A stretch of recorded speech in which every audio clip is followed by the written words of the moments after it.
Terrific show today. What did you say? I don't know what it is. I don't know what it is about today's show, but I have a feeling this is going to be our best show yet. I think so too, Paul. That's Paul Schaefer. There he is, right there. Yeah, I don't know why. I just feel that way. Thank you, Paul. I appreciate that.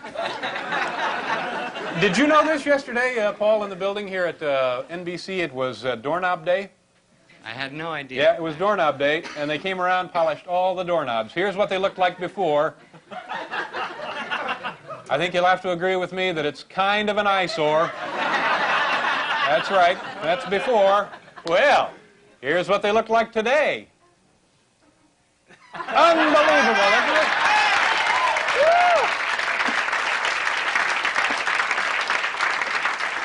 Woo! Doorknob Day. They don't do that at all, the networks. We do it here at NBC because we think it's important.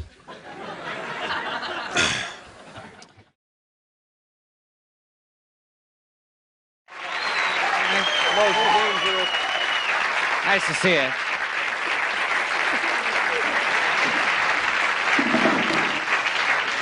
Paul, of course, has the new one-size-fits-all sunglasses. Those are nice. Thanks, Santa. Thanks a lot. You know, for decades, the same practical jokes have been displayed in our nation's novelty shops. Some, like the dribble glass, of course, have been around since the days of the early pioneers.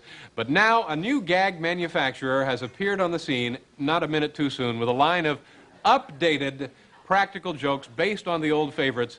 Tonight, we have some of them for you. First of all, this one is even more disgusting than the ancient fly in the ice cube trick. This is the Dr. Scholl's corn pad in the ice cube trick. Yes, now each new drink will contain a different foot care product. There you have the corn pads in the ice cube trick. New practical joke item number 1. Well, the old bag of laughs just doesn't make it anymore. Yes, for fans of irreverent late-night comedy, now it's the bag of sarcasm. Yeah, Watch what right, happens when you turn it on. Hilarious. You're hysterical. Hey, nice haircut. Boy, you just can't beat those bargain shoes, can you? Gee, great looking man. Boy, I could listen to you all day. Yeah, right. You're hilarious. Real funny. There you go. There's that.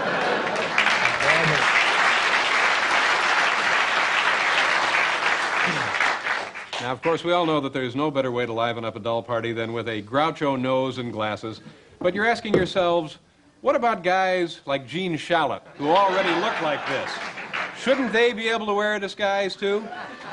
Well, these folks have come up with one of these. There you go. Now you can...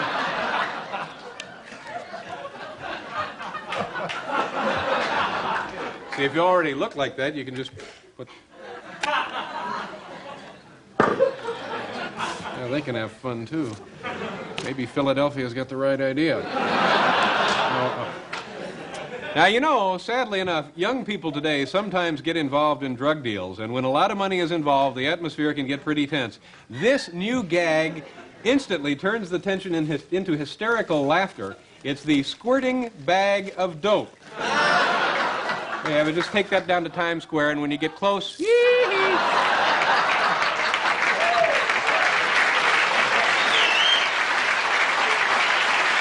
Squirting bag of dope. Now, this one's really dumb. Oh, this is my favorite, by the way. It's the giant, phony doorknob. The oversized jumbo knob is much larger than it should be. In fact, it's just plain big.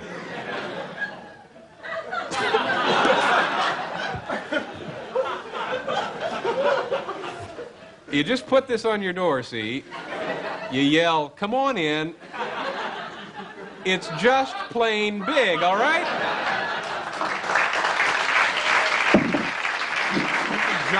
Giant doorknob, and this is made of pewter, so it won't wear out as fast as the other giant doorknobs.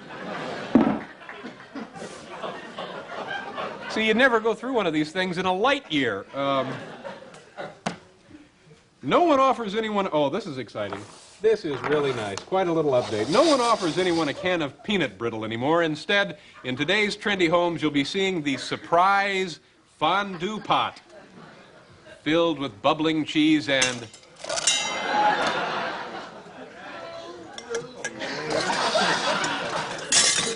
The unbelievable mess just adds to the merriment. Now, this is exciting.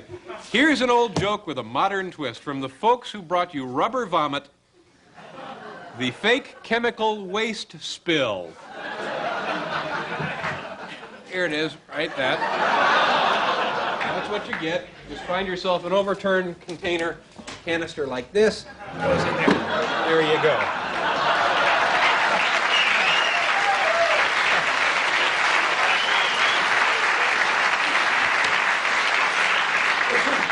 Your victim won't know if he's weak from laughter or chromosome damage.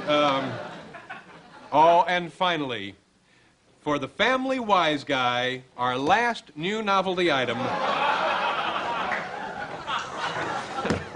the ultimate last laugh. Yes, it's the whoopee casket. Playing the part of the deceased is staff member Chris Elliott. Chris, hop in if you will. The whoopee casket, ladies and gentlemen.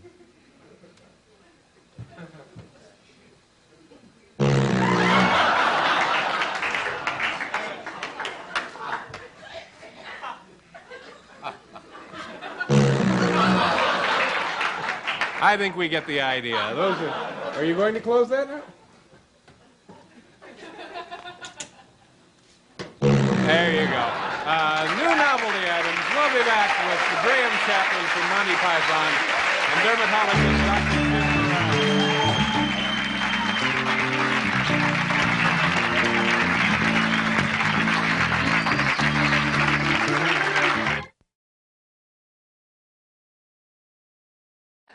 You are wild, man. I love your buses. I love your whole... You are the mighty, mighty. Thank the mighty, you. mighty Bud Melman. Thank you.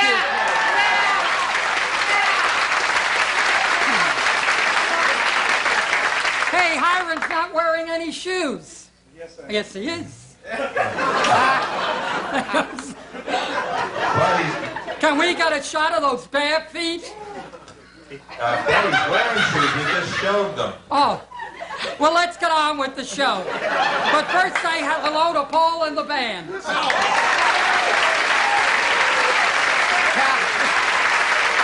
Melman.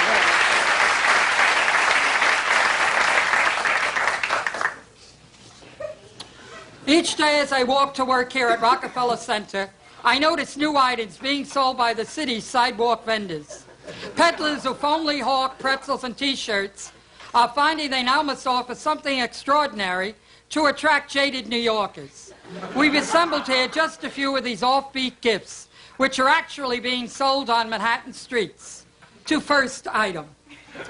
This lovely embroidered scarf does double duty.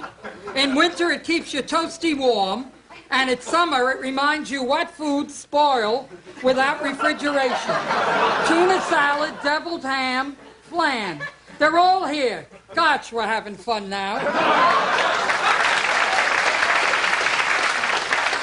Here's a perky gift for that depressed pal who's at the end of his rope. This cute ceramic mug expresses a daydream. I'd rather be dead. What a wacky item. For big fun at your next party, you'll want the hangman's swizzle stick. Black Bart may be a low-down horse thief, but he'll be plumb happy to mix your drink. Realistic death throes amaze and disgust party boozers. Push the button. Oh. All righty. There we go. Finally, they're here. Lifelike replicas of internal organs. Perfect for recovery room pranks. Leave one of these in a patient's bed and they'll think the surgeon forgot to put something back. Ladies and gentlemen, my son Troy pulled this joke on me last spring when I had a stomach operation. I was in stitches. Get it? Stitches. Now things are getting silly. Yeah. Oh, here we go. I'm gonna work this now. We'll have this going in a minute, I think. Or will we? Oh, yes, Sylvan. Oh. Glasses are not working. Oh. Nope. Sorry, this item is... Just slip it right on your head. Like this? That's it. Okay. Oh, here we go. What a breakthrough. Lifetime glasses. These remarkable glasses let you update lens prescriptions yourself as your vision changes. Never go to the eye doctor again. Say, I should get a pair of these. No, seriously, I should.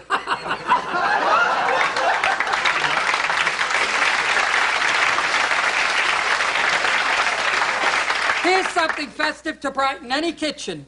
The sardine kitchen tapestry depicts the steps involved in eviscerating sardines, from ocean to can. There's no nicer anniversary gift. Here we see stunning, beheading, gutting, lining them up, oiling, and cramming them into little cans. Isn't this fun? Okay, now here we go. Here's a great gag to play on that state trooper who pulls you over for speeding. It's a squirting star registration. He'll be so surprised he may even go for his gun. But don't worry, he'll be laughing so hard he won't be able to shoot straight. Oh, there's only one more. That's too bad. I like playing with these. In Mexico, it's El Knob Grande. Here in the U.S., we call it the giant phony doorknob, and it's a panic. The oversized jumbo knob is much larger than it ought to be. It's just plain big. In fact, it's way out of proportion. Just yell, come on in, and wait for the fireworks. Talk about a massive doorknob, it's much more sizable than it need be. So big, in fact, you could call it a joke. We'll be right back with Jack and Elaine Lalaine.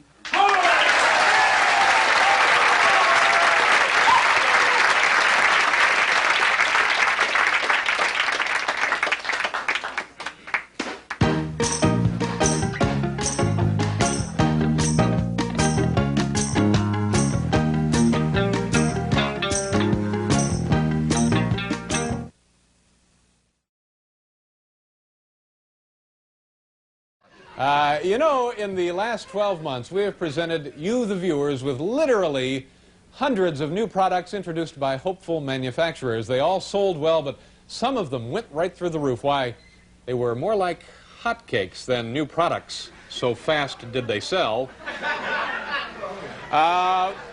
These now are fixtures in countless American homes. We thought we'd take another look at them again tonight. First of all, this item, I have one on my vanity at home in my dressing room. At last, bodybuilding meets ear care in an atmosphere of friendship and understanding. It's the new Jack LaLanne Q-tip dispenser, and boy, do we need it now. Jack LaLanne Q-tip dispenser. Easy to see why it's a multi-million-dollar seller. Now, this is exciting. Mock airplane windows for big fun on your next commercial flight.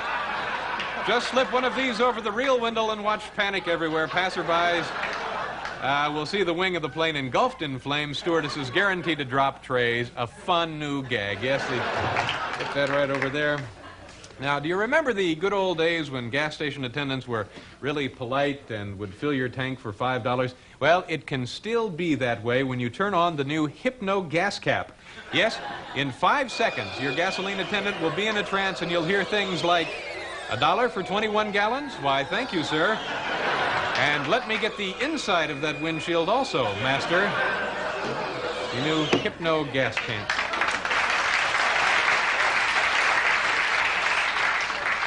Now, in Mexico, it's known as El Knob Grande. Here in the United States, we simply call it the giant phony doorknob, and it's a panic. Right here, ladies and gentlemen, this oversized doorknob is much larger than it ought to be. In fact, it's just plain big. Simply attach this to an ordinary door and then wait for the fireworks. Your friends will flip when they see how truly big a doorknob can be. This is the 4th time we've had the giant doorknob on the show. It hasn't worked any other time either. The giant doorknob. Well, little Sparky here may have a nasty case of rabies, but you know, when you're in a close shave or need one, he's still man's best friend. This, of course, is the Mad Dog shaving cream dispenser. Oh, my God, look what I've done to poor old Sparky. Ooh, some sort of terrible surgical procedure here. Oh, my God, I think we may have to put Sparky to sleep. What a terrible operation for the little fella to undergo. It's the rabid dog shaving cream dispenser. Yeah, we're off and running now, aren't we? From the people who brought you those cute little corn cob holders, here's a new way to eat lots and lots of ham. With these whimsical ham grips, you can polish off an entire canned ham without the embarrassment of greasy fingers. Just perfect for picnics and family gatherings. All right. Next, this is from the engineering geniuses at Sony. It's the Walkman video disc. It lets you enjoy a major motion picture release while you're walking to work. The Walkman video disc. And, of course, you don't look like a jerk. Now, each of us has been faced with the nightmare of trying to select a holiday chocolate without knowing what kind of filling is inside. Well, with this miniature core sample drill developed by Exxon, you'll know the exact composition of each center in seconds. Don't take chances. The next one you bite into might be pineapple. Let's see how this is. There you go. Just like that. There you go. All right. Here's an ingenious device in the tradition of the back scratcher. It's called the front scratcher. This was developed by the Marine Corps for inexperienced recruits, and finally it's available for civilians.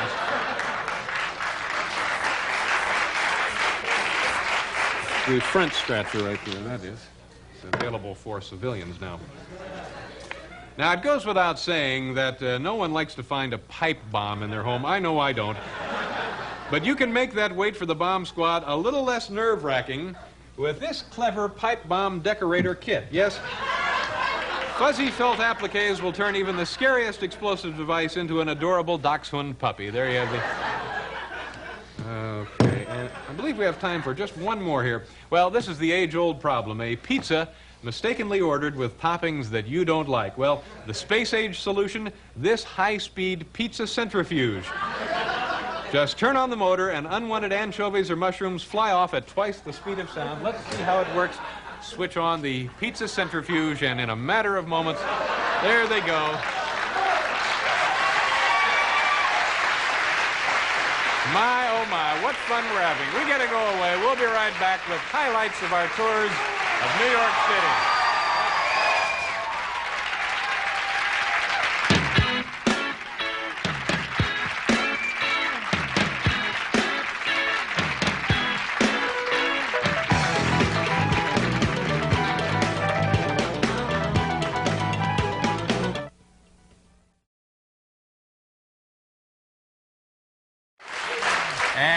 And what you're about to see right now. You know, for years, you have seen pictures of it in guidebooks and encyclopedias, and you may know that it is larger than the Louvre and the Smithsonian combined. But how many of you have yet to visit the single greatest cultural institution in the free world? And of course, I'm talking about the Museum of the Made-for-TV Movie. Yes, it's actually quite nearby, and though we can only scratch the surface, let's take a look at some of the fascinating and inspiring exhibits on permanent display in the Museum of the Made-for-TV Movie.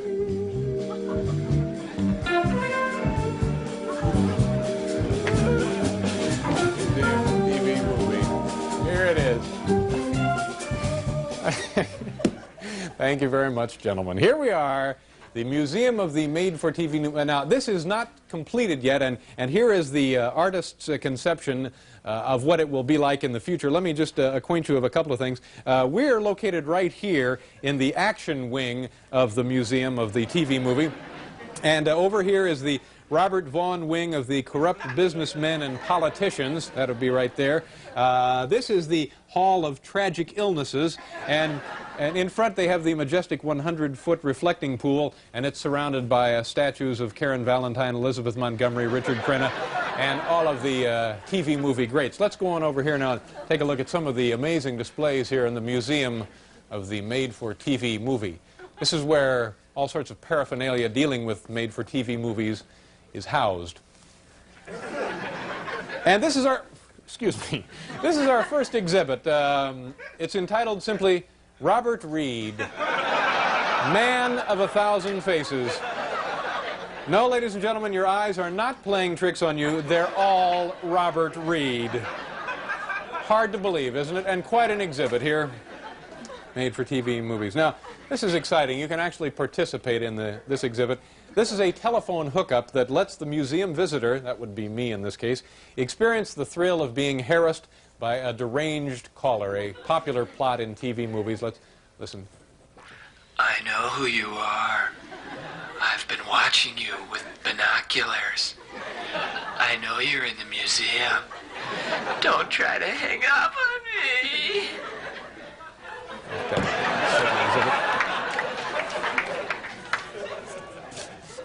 This is exciting right here. This diary has appeared in more made-for-TV movies than any prop in television history. It was featured in Diary of a Call Girl, Portrait of a Centerfold, Diary of a Stripper, and the unsuccessful Portrait of a Diary. That's the... Now this back here, let me hope we can get a nice shot of this. This exhibit commemorates the most tragic moment in the history of made-for-TV movies. In 1971, some 3,000 hopeful partygoers went on a rampage of rioting and looting outside the NBC studios after learning that there is no gala premiere for a world premiere television movie. So you can understand why they'd be steamed. And this, of course, ladies and gentlemen, this, known simply as the giant doorknob. And Tommy, why is the giant doorknob here in the museum for the TV movie? I don't know, Dave, but it got on the wrong truck. It was on the wrong Very truck? sorry about that. Oh, that's all right, Tommy. Okay.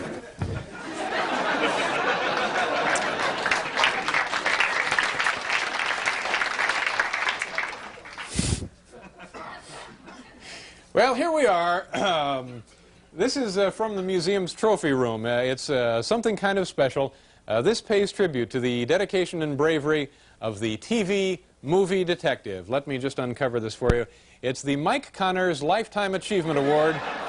It really honors all character actors who have clung to the hood of a speeding car. See, every one of those is Robert Reed. Isn't that unbelievable? There must be close to half a dozen, or 7 or 8 of them there. Well, this brings us back to the... have we covered all of the exhibits here? Yes, by golly, I believe we have.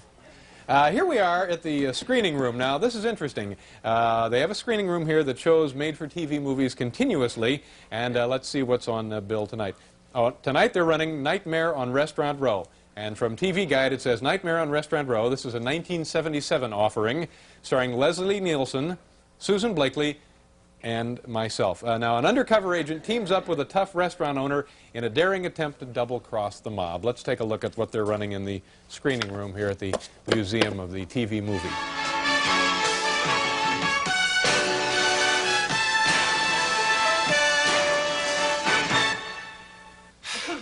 It's all there.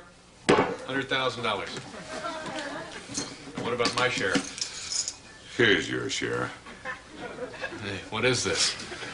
It's really quite simple, Thornton. You've outlived your usefulness to me. Well, we can make a deal, can't we? No, no deal. How about a drink? One last drink? Why not? You can toast your death. Thank you very much.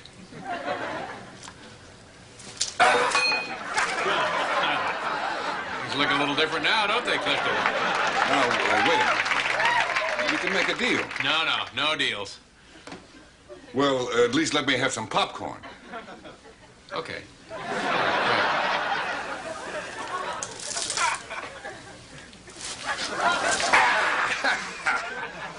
Well, now where were we? Okay, well, that's our visit to the Made-for-TV Movie Museum. We have a fine show. This giant doorknob, you can buy them and put them on your houses. They're gags, and it's just plain big, this doorknob. We'll be right back with Robert Klein.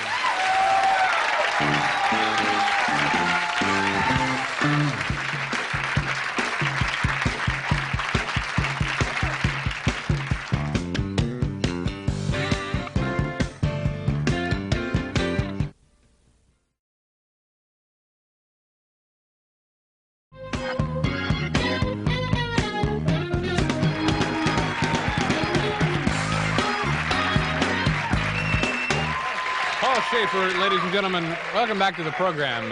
We have a first-rate extravaganza for you tonight. My first guest is a music teacher from Long Beach, New York. He also balances things on his face. Welcome, please, Edward Kennedy.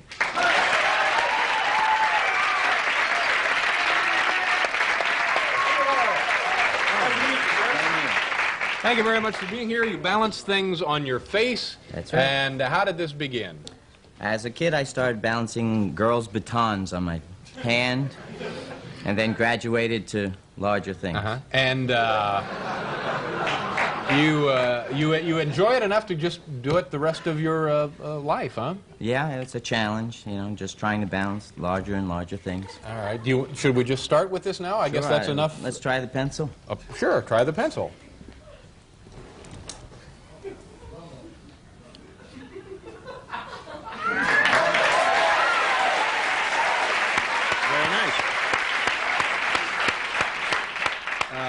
Let's see. We have all kinds of stuff here. How about this? This is a light bulb.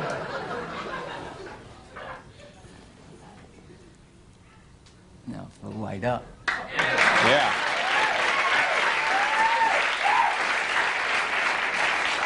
It's a little like being in Henry the comic strip. Now,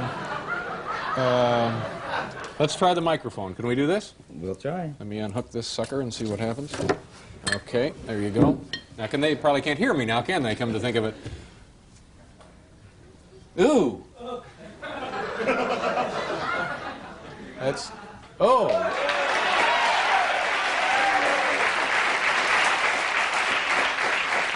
You know, when you do that from the side, you look a little like Chuck Wepner. It kind of flattens your face. Is that painful? No, it's not pain. I just have to exercise my nose. Yeah. Do you just use the nose solely, or any other part of your face? Other parts, but all I can do is my chin and my nose right here. Okay. All right, let's go with this. Violin. Now, you are a music teacher, so yes, I am. Yeah.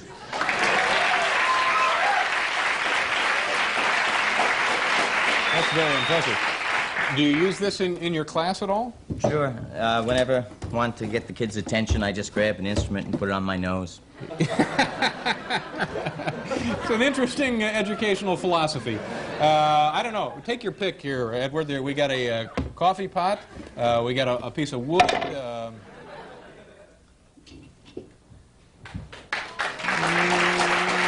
don't know. Yeah, that's kind of what I feel like, too. We're not getting our money's worth on that one.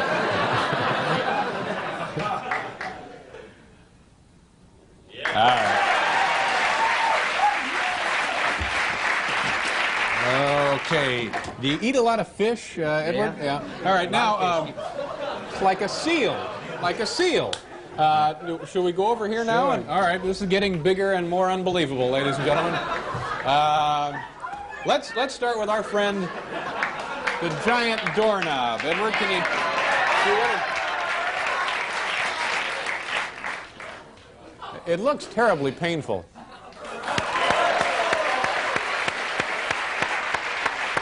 That's amazing. All right, the giant doorknob. You know, did you notice, Edward, the giant? It's just plain big, isn't it? This. All right, and now I want to see what you're going to do with. Oh, that's a chainsaw. A chainsaw, sure. Let's. Now, are you gonna balance this, or is this just left over from the party? All right, Edward.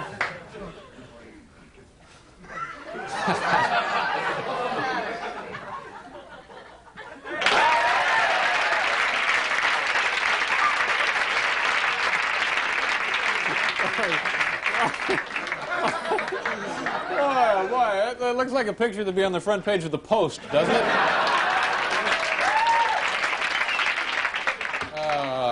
Man balances armless corpse. Okay, now, okay, do the chainsaw. Go ahead. Let's. Okay. No. Oh my! Yeah.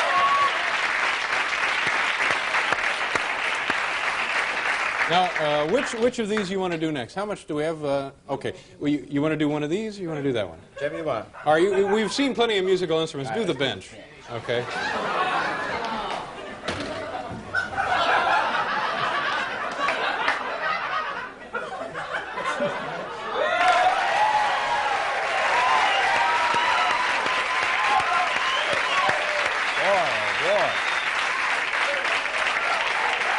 That's very impressive.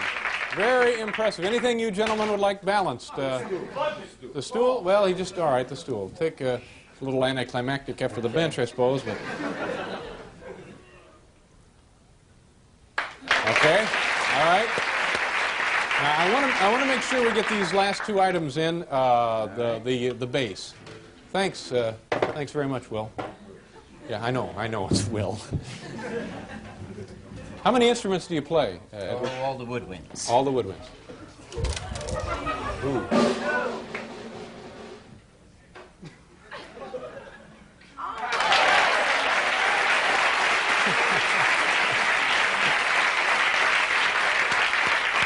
Very nice. All right. And now, Edward, the one that is seems like it's going to be the toughest, the bicycle. You've taped the front wheel is taped there. Okay. Edward Kennedy, ladies and gentlemen, now balancing a bicycle on his face.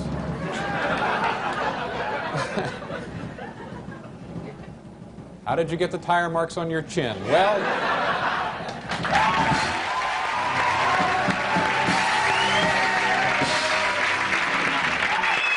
very nice. Thank you very much, Edward. Very impressive. Nice meeting you.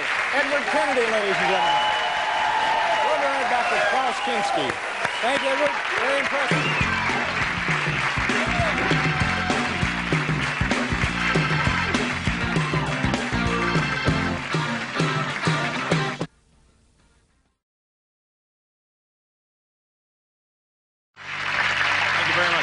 Welcome back to the program, ladies and gentlemen. You know, since we first aired our Steamroller piece way back in the late 50s, the response has just been incredible, but we really have only begun to scratch the surface. So let's now take a look at more of what you, the viewing public, would like to see crushed by a steamroller.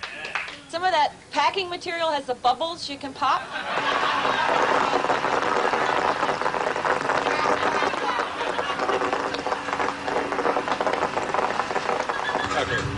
Yeah, I enjoyed that. You're having trouble closing the suitcase? Yeah. Well, all right. Perhaps we can help. Trouble closing the suitcase. An age-old problem. To the weary traveler.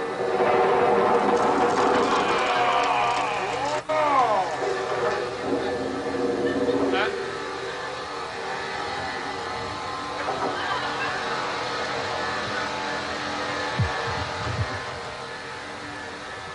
Here you are. Bon voyage. Thank Here you you are. very much. Yes. Okay, Dorothy. A Big Mac.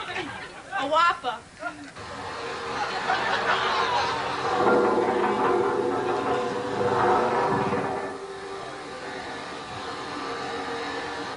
The winner? Well, we'll leave that up to you. A cassava melon. Look, try and pay attention. We've been through this once. We could not find a cassava melon, all right? We just did the watermelon. That's it. I'm sorry. A little plastic train that rides in the circle playing prairie jockey. Oh, you mean the cute little lovable choo-choo train that plays everybody's favorite tunes? The Tooниeville Choo-Choo? Ooh, what kind of a sick society are we?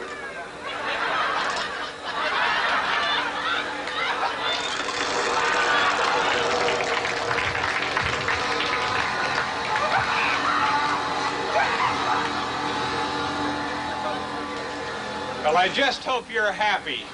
I really can't think of anything. How's about a piece of paper? I tell you, though, I don't think this is going to be as spectacular as some other things, but here we go.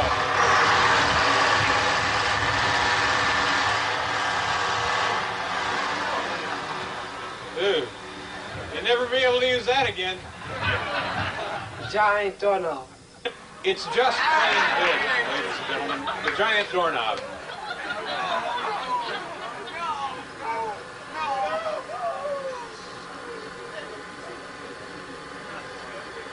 No. I can't do it. I'm sorry. Larry Bud Millman.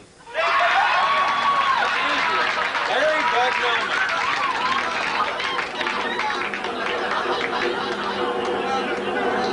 Run me over. It ain't funny. This is no joke. The hell, when Uncle gave us his watch. I was watching the show about a week ago on a Thursday night, and you had this real geeky-looking guy with a beard who was a screenwriter, wrote some movie or something, and he thought he was funny, and he just was awful, and it just kept going on and on and on. Is there any way you could destroy all evidence of that ever happening?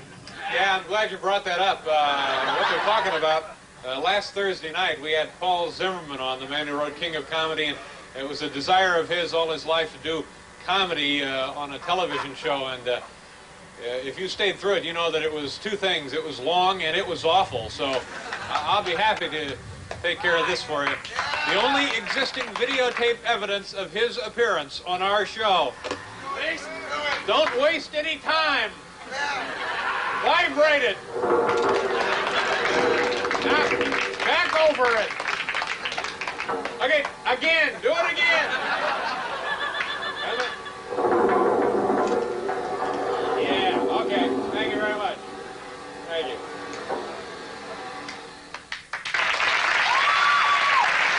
That was just a joke. Only just a little joke there. We're going to go away. We'll return. Mr. Nick Lowe is here, and come on back.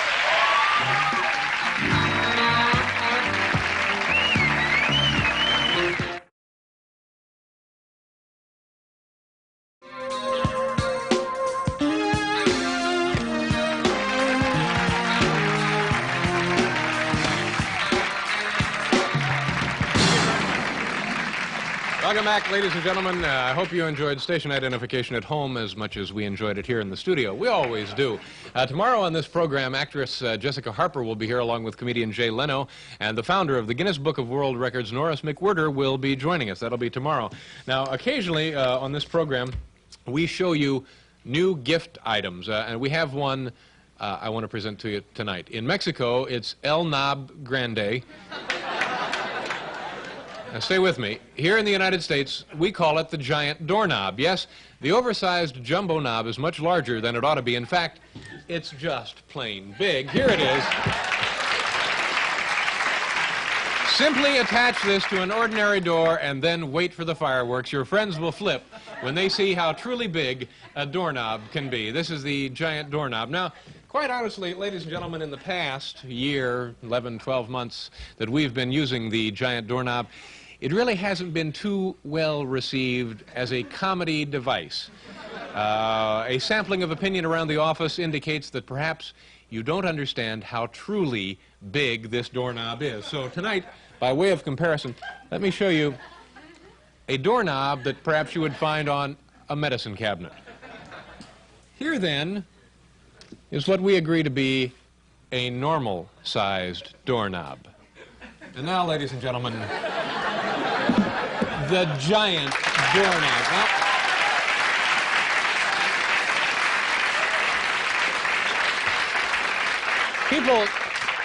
people have come up to me on the street and they have said, Dave, I've seen that giant doorknob, and I don't think it's all that funny. Is it even bigger than a bread box? Well, yes, it's even bigger than a bread box. All right, now you're asking yourselves, in the scheme of life, how big is the giant doorknob? Let's take a look at this scientific chart, shall we? Here you see the normal doorknob. Next to the normal doorknob, you see the giant doorknob.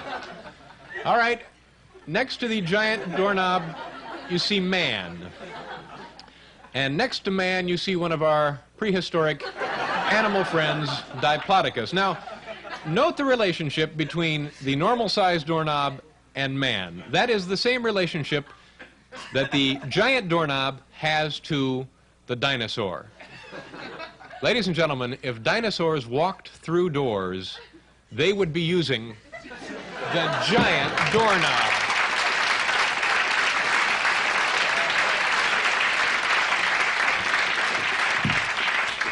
That's how big the doorknob is. And let me add here a sad P.S., not by way of guilting you into laughing whenever you see this fine comedy prop, but during the construction of the giant doorknob, 2 iron workers lost their lives. Now, All right, let's try it one more time. In Mexico, it's El Knob Grande. Here in the United States, we call it the giant doorknob. The oversized jumbo knob is much larger than it ought to be. In fact, ladies and gentlemen, it's just plain big. Thank you.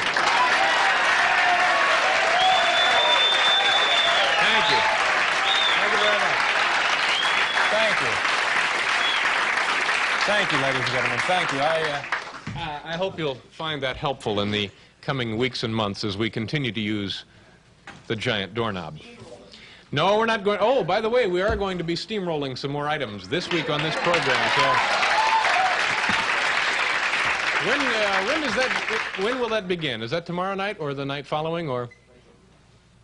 Tomorrow night. Okay, it'll be tomorrow night, and I'm sure of that. We got to go away for a commercial. We'll be right back with Stephen Barry.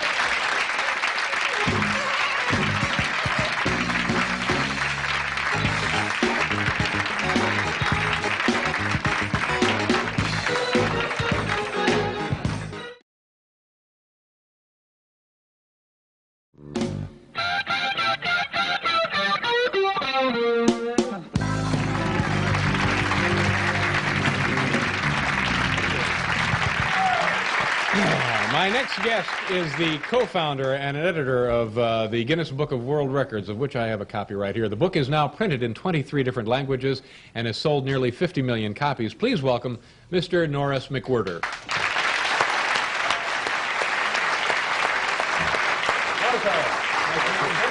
Thank you very much for being here, sir. First of all, is that a record? 23 different languages and 50 million copies? No, Lenin has got books in more languages than that. How many languages are there? Altogether, about 4,800. That's including the dialects. No kidding. Yeah. Over 4,000 languages? Yes. Had no idea. Some of them very few people speak. In fact, there's one language, there's only 2 people left that speak it. Really? Yeah. What is the language? It's a language, it's a Canadian Indian language, and there's 2 very old sisters, and they're both nearly 100, and when they die, that'll be the end of it. But they're just doing it for a joke, aren't they? No. That's their language. Really? Yes. That's very strange. What constitutes a record exactly? Well, a record has to be measurable, and it's either a stopwatch or a weighing scale or a measuring stick or something. And it has to be, well, it has to be more than 3 of them, really, to be a record. You can't just have one for a record. I'm sorry, it has to be, what do you mean? Well, you have to have good, better, best, and then you can get a record. I still don't understand that. You don't understand it, right? No. The good, better, best? Yeah. Say I have a record for folding socks. Yeah. Okay. Yeah, you have a record for folding socks, right? Right. Now, yeah. now show me the good, better, best. Well, if it's for speed, you'd have to have somebody who does it faster than you, and then you could set a record. But I wouldn't put that in the book because it simply isn't sufficiently significant. Well. Folding socks wouldn't do it, huh? No. Now, speaking of things that are insufficiently significant, what are some of the sillier records that you've witnessed or have in the book? Or? The sillier ones? Yeah. Oh, I've seen some really silly ones. A fellow playing a violin underwater. And then I saw a whole orchestra underwater once in Tokyo. Oh, an entire orchestra? Yeah. Yeah. And now that's in the book? Yeah, that's about as silly as it comes. Yeah. Yes. And now, do you witness these things? I see a lot of them around the world, but not all of them. The television produces more silly ones than anything else. Yeah. Are you yourself in the book? Yes, because we've sold more books than anyone else. Oh. Yeah. That's right. We're coming up for 50 million, yeah. And that's more than anyone else. Okay. So it's a record. we have some photos here, Norris, and I will hold these up, and if you can tell us what we're looking at. Sure. These are all record-related. Yeah. Well, that's one of the very rare records from North Dakota. North Dakota doesn't have many records. And that's the world's biggest. That's 16 feet across, and that weighs about 1 3/4 tons. Uh-huh. Yeah. And why don't you tell them what that is? Well, that is something that you should be able to eat. It's just the biggest. The biggest? It's a hamburger. Yeah, the biggest hamburger. The biggest hamburger. Yeah, now, well, you can see it's a hamburger. Now, how many of you knew that was a hamburger? Now, to be a hamburger, you got to cook it. They couldn't have cooked this thing, could they? Yes, they did. They actually cooked it? They cooked it, yeah. And it was consumed? Yes, and it was sent to hospitals and oh, that's various good. charities. Yeah.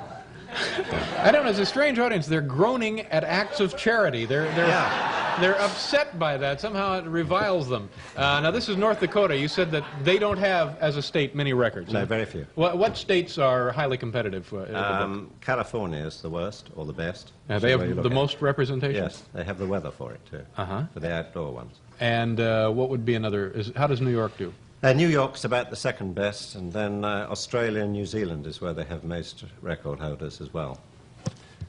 All right, this guy I probably have seen before. Yeah, well, he's the second heaviest. He weighed over half a ton when he was at his best, and that's Robert Earl Hughes, who weighed 1,067 pounds, and his last job was in New York City at B. Altmark's, where he worked as Father Christmas. And he was buried in a coffin that was the size of a piano case in Indiana. Oh, buried in Indiana? They could only move him about. This is the nastiest. Well, the thing of it is, he weighed over a half a ton? Yeah, but there's now somebody heavier. Oh, that's good. Yes, John Brewer Minnock, and he's in the University Hospital of Seattle. Oh. And he weighed 1,400 pounds. Oh, my gosh. Yeah, that's too bad. But that's the record. Now, here's a happy lady. Yeah, well, she comes from the same hometown as the Beatles, from England, and her name is Karen Stevenson, and she's the world champion at eating cold baked beans one at a time with a stick in each hand, and she's done 4,600 in 30 minutes. So it's a very high striking rate. Yeah. 4,600? 4,600 in 30 minutes. But now wait, earlier you said folding socks was too silly. Now, what is this? Is it that? Yeah, that's silly, but the thing about it is a lot of people do it. A lot of people don't do folding socks, but a lot of people do cold baked bean eating. You know, I'd wager the vast Letterman empire that there's more people folding socks than there are eating beans. I could be wrong, but... and how did she do it? How did she eat these? One at a time, with little sticks. Okay. Well, that's the most tattooed man in the world. His name is Wilfred Hardy, and he's 96% tattooed.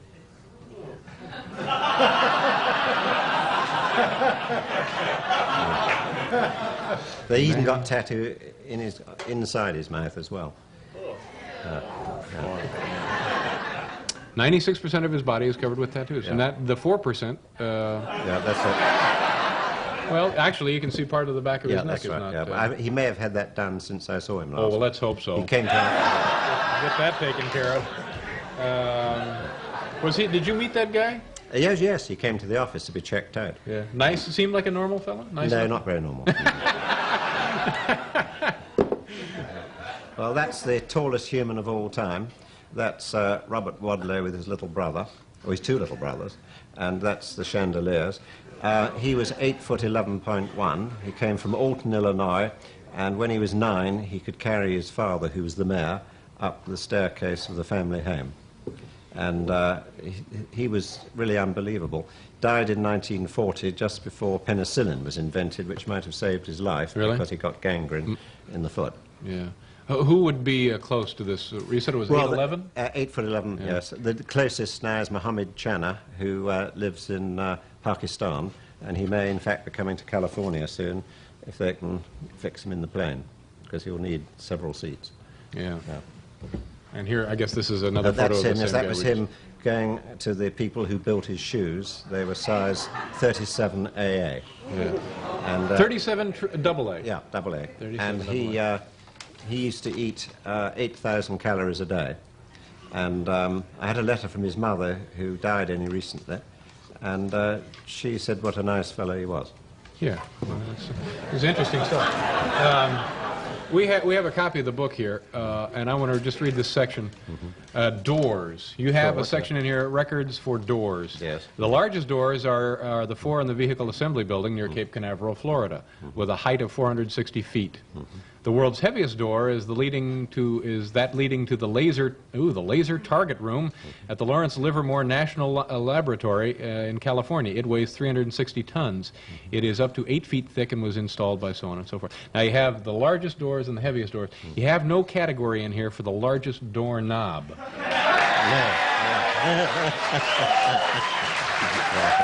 Where's can we have Jimmy come out, please? Jimmy, if you'll bring it out, I want to. Put it right up there. Now, Norris, is there any way this would qualify as the world's largest doorknob? If it was, yes. I like that very much. If I could check that out, I'll put it in the next edition. Oh, okay. Well.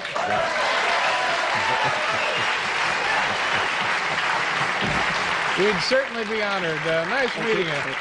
Norris McWhirter, ladies and gentlemen. We'll be back with Jessica Harper right after this.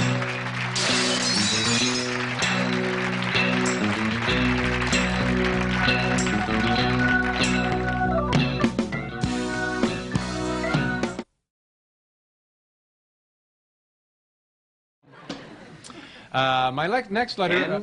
36. I, 13. Okay. All right, that's good, Sandy. Thank you very much. Dear Dave, I am getting tired of seeing that giant doorknob. Please don't show it anymore. Also, I'm getting tired of hearing the car and truck rental song. Please don't play that anymore. Sincerely, Ron Collins, El Paso, Texas. Gosh, Ron, I feel horrible about this. I wish we had gotten your letter yesterday. Hal, is there any way we can stop this? Sorry, Dave. Here it comes. Okay, gee, turn off your set, Ron, if you will. Try and accept my apologies on this.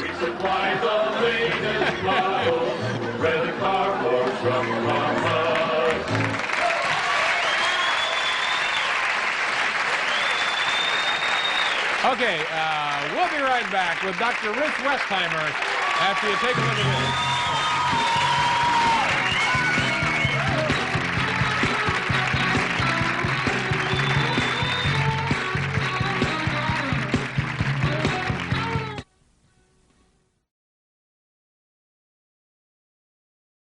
Now, last night, you may remember that I went out into the hallway and turned right and went to the elevators to greet the droves of co-workers here at the RCA building. And I thought that would be a great idea and a lot of fun. And if you saw it last night, you know that it was neither. And so, because I have such overwhelming confidence in this particular idea, going down to greet people as they get off the elevators, and also to kill some more time, we're going to try it once again this evening. Walk this way, won't you? How do you do? Nice to see you. I'll be right back, by the way. Hi. Nice suit. This is, of course, the hallway where it all began. We're trying it, how do you do, once again. And we'll be going down here to the elevators. And this gentleman, of course, you know by now. This is Bob Rooney, ladies and gentlemen. And fine, Bob. Bob Rooney night will be May 9th. Now, let me just say a word here. I have received a lot of criticism, and the show has received a lot of criticism. They say that we're using Bob Rooney night to hype ratings, being that we are in a rating period, and people say, gee, what a coincidence that Bob Rooney night falls during one of your rating periods, and then they kind of look at me. And this kind of criticism hurts because Bob Rooney night, historically, for years and years, has been celebrated when, Bob? May 9th. May 9th, so it's just a coincidence. Thank you very much, Bob. We'll be looking forward to that. And now, once again, we're approaching the bank of elevators. We have 1, 2, 3, 4, 5, 6, 7, 8 different elevators. How do you do? Nice to see you, sir. How are you? And let me just again refresh your memory. We have the gifts for the folks as they get off the elevator. Here we have the steaming hot towels.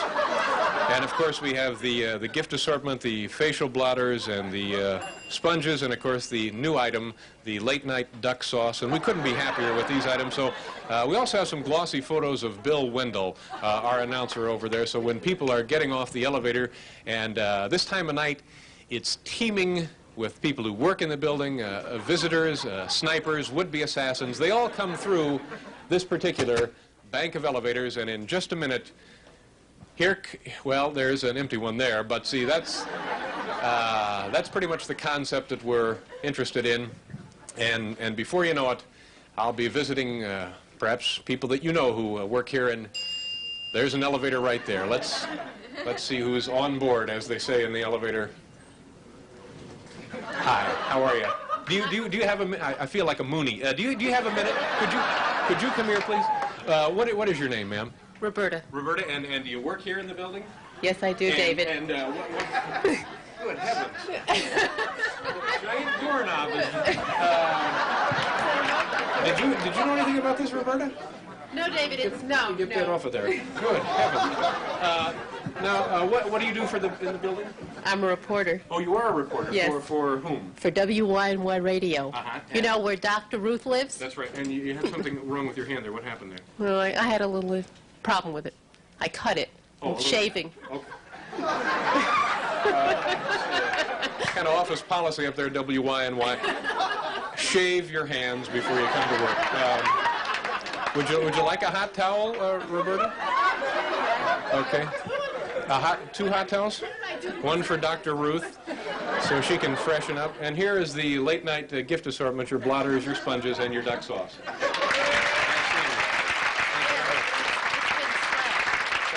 That was Roberta. Excuse me. Oh, we saw these guys last night. And there goes Roberta. There goes Frank Field, and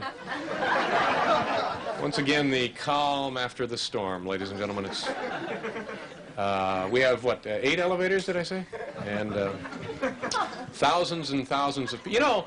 While we have a minute, it might be. Excuse me. Let's just go over here and let's just see who's on. No, you can come out. Do you want to stay in, or people are rather not getting off the elevator? This actually a member of our staff here. How do you do? Nice to see you.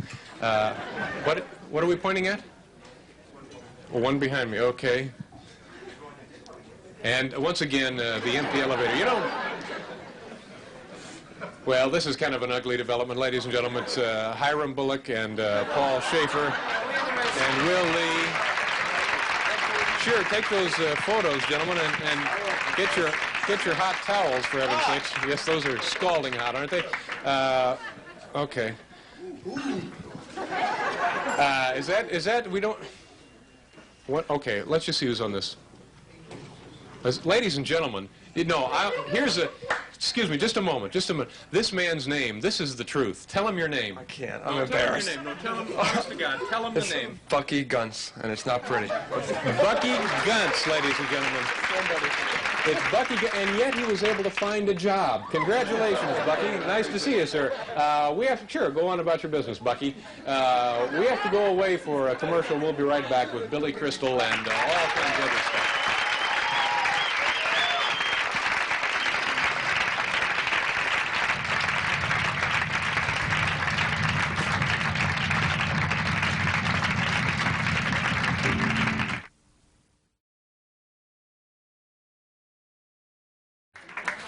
Are you still waiting for a...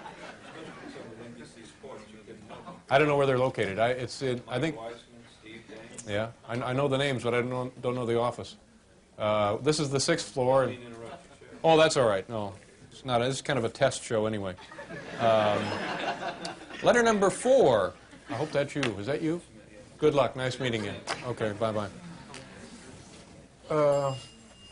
Look at this group of young toughs. Oh, no, it's Bucky Gunts again, ladies and gentlemen. Man with the strangest name in the world, and yet he has a job. Bucky Gunts. It's...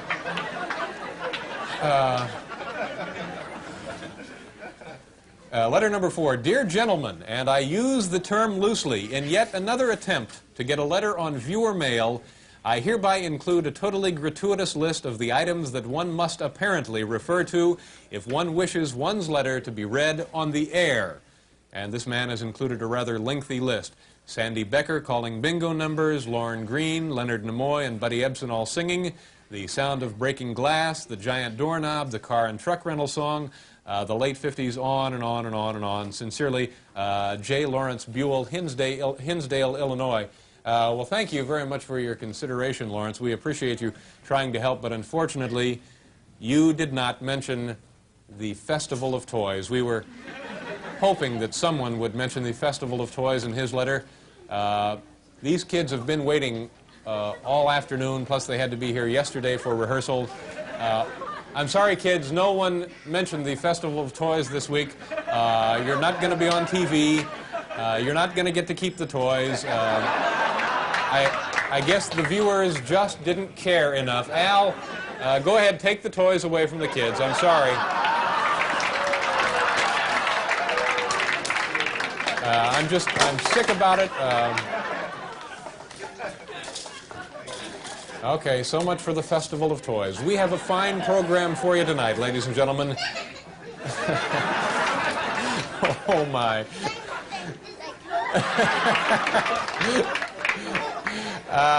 We're going to go away for Lord knows what, and we'll be right back to talk to Mr. George Burns and Johnny Bench, because we're going to mash more stuff with the steamrollers.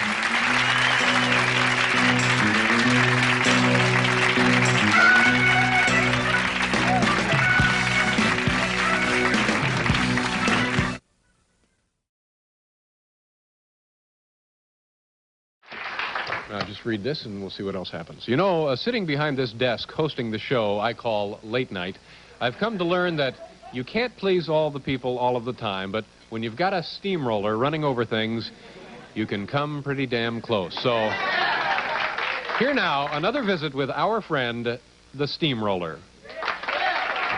Last time you ran over a Smurf, can you run over something cute like that again? Sure. How about the lovable little fella from outer space?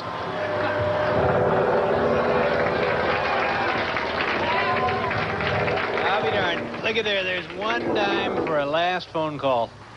Yes, ma'am. What may I do for you? Yeah, my grandmother gave me this knick-knack shelf, and I hate this kind of stuff. It doesn't go in my house. All right, and you would like us to... Whatever. Okay, we'll see what we can do. Thank you very much. Thank you. We'll just take this over.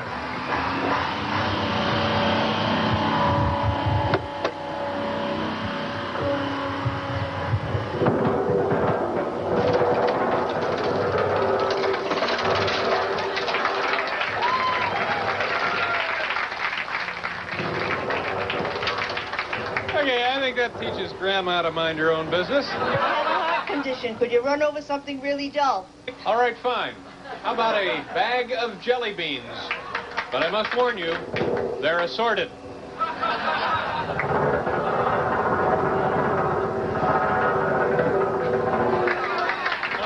I'm sick of that giant doorknob joke you do. My whole family's sick of it. I think it's got a lot more laughs left in it. No, I can't. I'm sorry. The reason that this never works so well is I don't feel people really understand that it's just plain big. Well, at least if you won't do that, get rid of that car and truck rental song. All right, the car and truck rental song.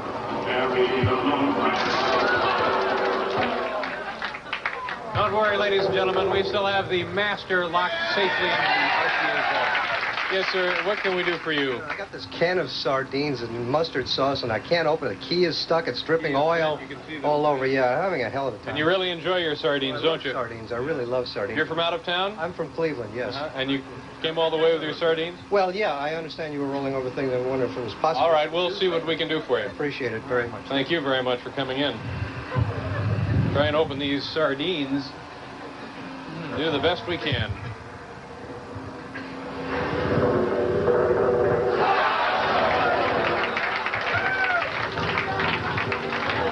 Bring the crackers in. Well, there you have it. I hope we've been able to satisfy America's insatiable thirst to see things destroyed. Anybody have any last? Yes, ma'am. Can you get rid of this for me so I don't have to take it home? The microphone? Yeah. Sure, no problem. Thank you very much. Take the microphone, put it down right.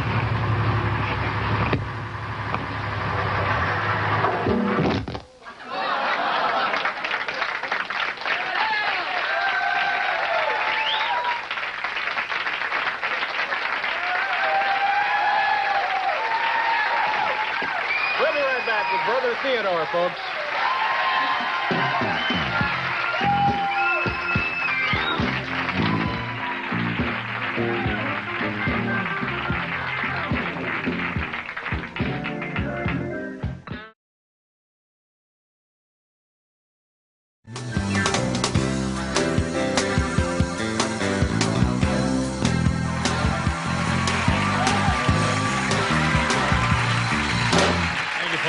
Thank you, folks. You know, the one item that we've had on this show that has inspired the greatest amount of mail certainly has to be the giant doorknob. We received an especially thought-provoking letter just last week from a little girl in Portland, Oregon, and she wrote, "Dear Dave, I am very frightened because there is such a huge doorknob in the world. It's just too big. I wish there was no such thing. Yours truly, Kimberly Adams." Well, Kimberly, we here at Late Night also wish there were no such thing as the giant doorknob. As you can see, there's no denying it's just plain big. And it also happens to be a little frightening. But, Kimberly, who's going to tell our friends in the Kremlin to get rid of their giant doorknobs? Take a look at this photograph, taken by one of our high-altitude surveillance satellites. Computer enhancement and expert analysis reveal that the Soviets have been developing and deploying their own giant doorknobs. Using methods that I am not at liberty to reveal at this time, the staff of Late Night has been able to get a hold of one of the new generation Soviet giant doorknobs called the SS-17.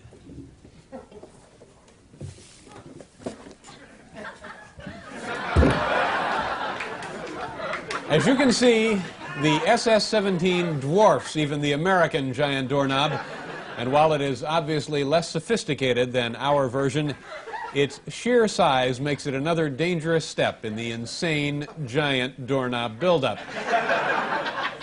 Well, let me tell the Russians one thing.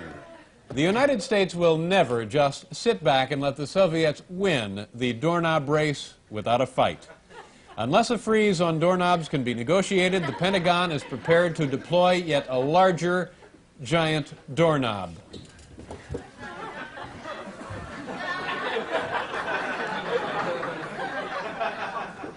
Thank you very much.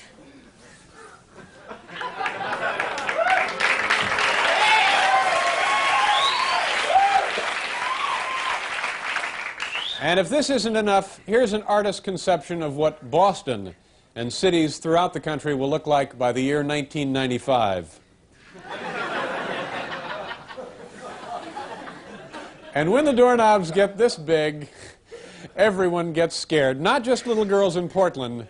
We here at Late Night wish to plead for some sanity for an end to this insane doorknob buildup before it's too late. Thank you.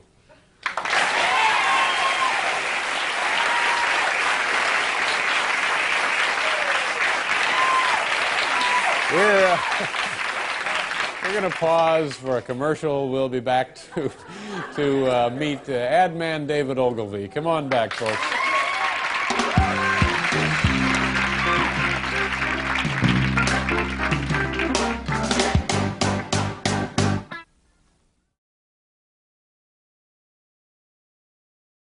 Let's all do this. And now I won't go into that. We got a great show tonight. Let's just get on with it, shall we? In our relentless search for the fantastic, the incredible, and the bizarre, we have assembled a collection of wonders that defy rational explanation. No, I'm not talking about the Cleveland Indians pitching staff. I'm talking about yet another visit to the Museum of the Hard to Believe. Shall we sample the horizonless panorama? Walk this way, won't you? Oh, nice to see you.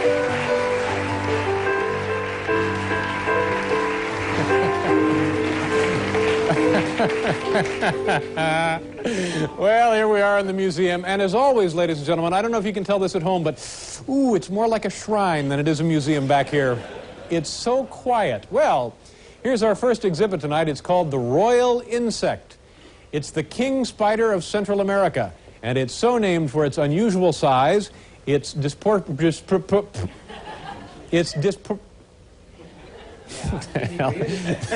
its disproportionate strength. Thank you very much. Thank you.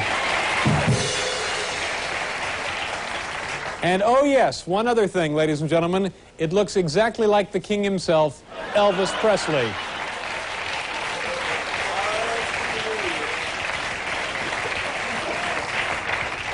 Creepy, weird, and hard to believe. What is the word, Kevin? Disproportionate? I'm awfully sorry. Well, here's our next exhibit, ladies and gentlemen, this lovable pooch pictured right here. This is Buster. He is owned by Francis Willingham of Bethesda, Maryland. Francis tells us that Buster has his own Walkman and loves to listen to it all day long. Unfortunately, it drives his fellow Supreme Court justices completely nuts.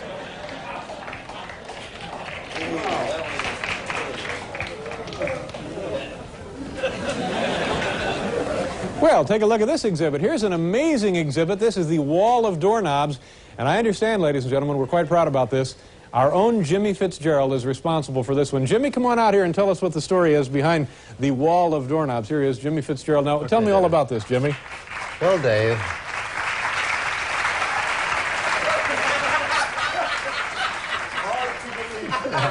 now, that is hard to believe. Okay. I'm sorry, Jimmy. By the way, you were one of the innocent victims of the big hydrogen scare yesterday, weren't you? We don't have time for that. Let's know. Okay. Tell me the Wall of Doorknobs story. I was working late one night, about 30 years ago, when I looked out the window and saw a doorknob floating in midair. I'll be darned. I took it as a sign. Yeah. And I've been assembling the Wall of Doorknobs ever since. You might call it my life's work. Your life's work.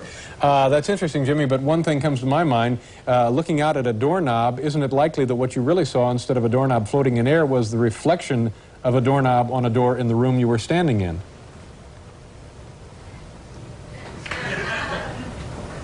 Gee, I guess so. What a waste of time.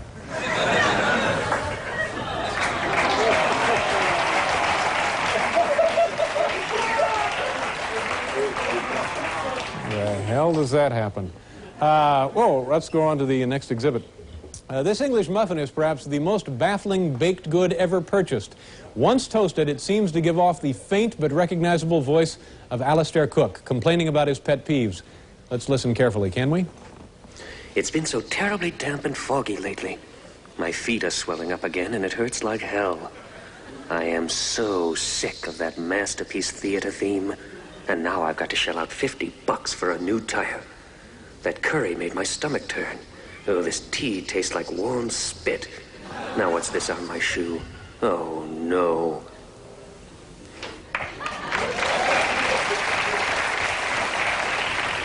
Paul?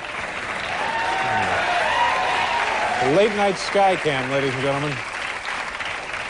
You know, no other program in the United States has the Skycam or is licensed to have the Skycam.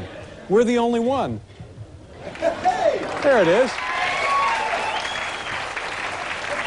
We have many reasons to be thankful tonight. Well, here we are. The Broadcast of Mystery is our next exhibit.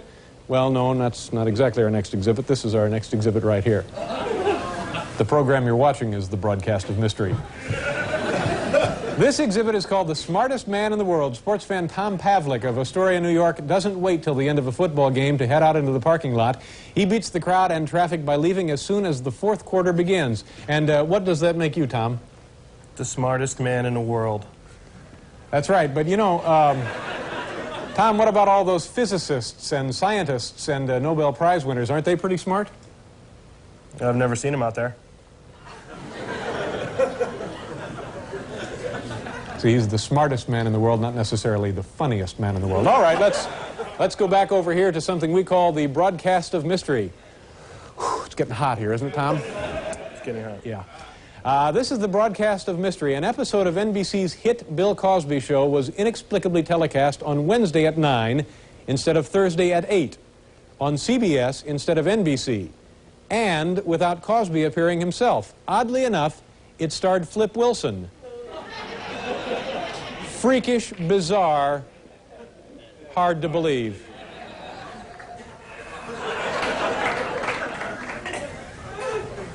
Have you had the flu? All right. Here's an exhibit called The Amazing Dissimilar Twins, and oh, we're in luck, they're here. Well, you two certainly are dissimilar, I'll have to admit that. Now, how do you account for the incredible difference between the two of you? We have different parents. Uh-huh. Well, then how can you be twins? Well, we were adopted by the same family. Yeah, but, you know, that doesn't make you twins. It doesn't? I told you it didn't.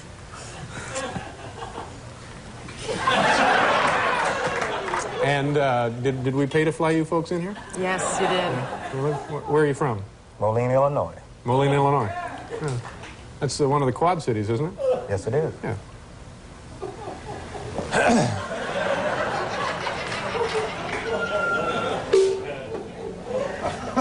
Here we have a copy of... Wait a minute. This exhibit's not quite ready yet, all right? Why don't you folks go to the lunch counter and get a bite to eat? This is a copy of Time magazine dated April 12, 1983. It's just like any other Time magazine except for one thing.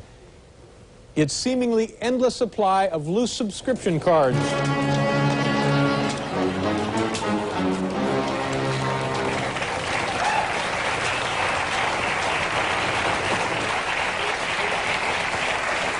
It was fun, wasn't it? Did you have a nice time?